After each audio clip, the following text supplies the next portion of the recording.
Maayong hapon, ang Butuan On News Update sa Butuan City Public Information Office. May graduar sa Community-Based Drug Rehabilitation Program kung CBDRP ang 54 nga person who use drugs kung PWOODs adlawng Sabado.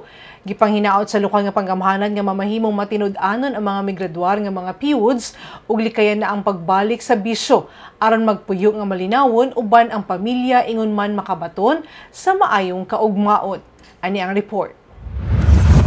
Usa-usang midawat silang certificate ang 54 nga person who used drugs kung PWOODs atol sa natigayong program completion adlong Sabado sa City Hall lobby ning syudad. 12 kasimana silang gipailawom sa rehabilitation program, diin tabangan sila makahawas sa pagkasugamak sa gidiling droga ug aron makabaton sa maayong kaugmaon. Usa ang 31 anyos nga si alias Gino ang nakakompleto sa rehabilitation program sa lokal nga panggamhanan sa Butuan sa pagpanguna sa City Anti-Drug Abuse Council, PDEA, PNP, DOH, City Health Office ug mga opisyales sa barangay. Alang niya, dako ang kabag-uhan dihang niundang siya sa paggamit sa gidiling droga. Dako pasalamat sa kay Sir Mary sa kadak nga naani nga kuan nga programa na katabang para sa among tanan.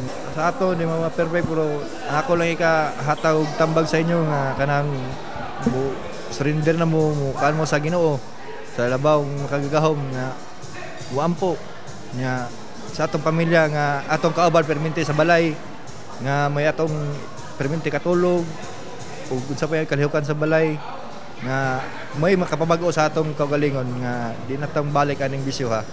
Gitimbaya asab ni City Councilor Victor Plaza ang mga PWOODs nga may atubang sa hagit sa pag-undang sa paggamit sa illegal nga droga.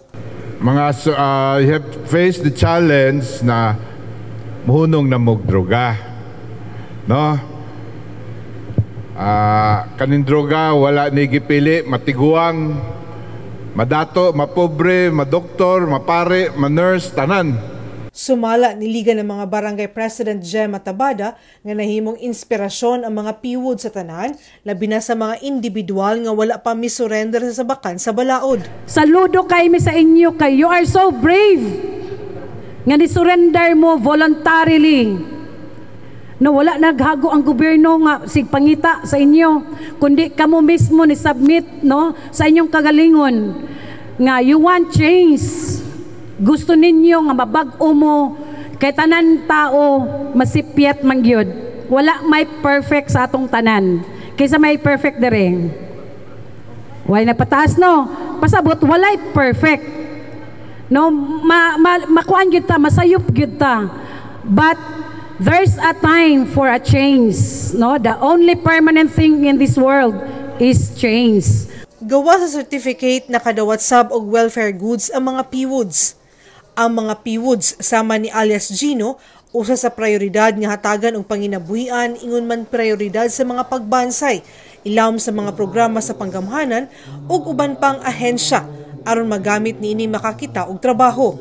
Nang hinaot ang lokal nga panggamhanan sa Butuan nga mamahimong matinud-anon ang mga migraduar nga mga PWOODs ug likayan na ang pagbalik sa bisyo aron magpuyo nga malinawon uban ang pamilya ingon man makabaton sa maayong kaugmaon. Sa laing balita, magpahigayon ang lokal nga panggamhanan sa Butuan sa pagpanguna sa Butuan City Public Information Division ug campus tour para sa Mutyahong Butuan 2024 ning simanaha. Buot ba ninyong magikan sa iyong tunghaan ang sunod nga Mutyahong Butuan? Adunay schedule ang lokal nga panggamhanan sa Butuan sa pagbisita sa inyong mga tunghaan sugod karong adlaw. Gani, gisugdan kaganinang hapon sa mga personahe sa PID ang pagdawat og aplikasyon sa Mutyahong Butuan 2024. Og makato mga updates ng adlaw alang sa mga updates, follow like official Facebook page, TikTok, Instagram o Twitter account o subscribe sa YouTube channel sa Butuan City Public Information Office. Ako si Charmaine Awitan. Daghang salamat.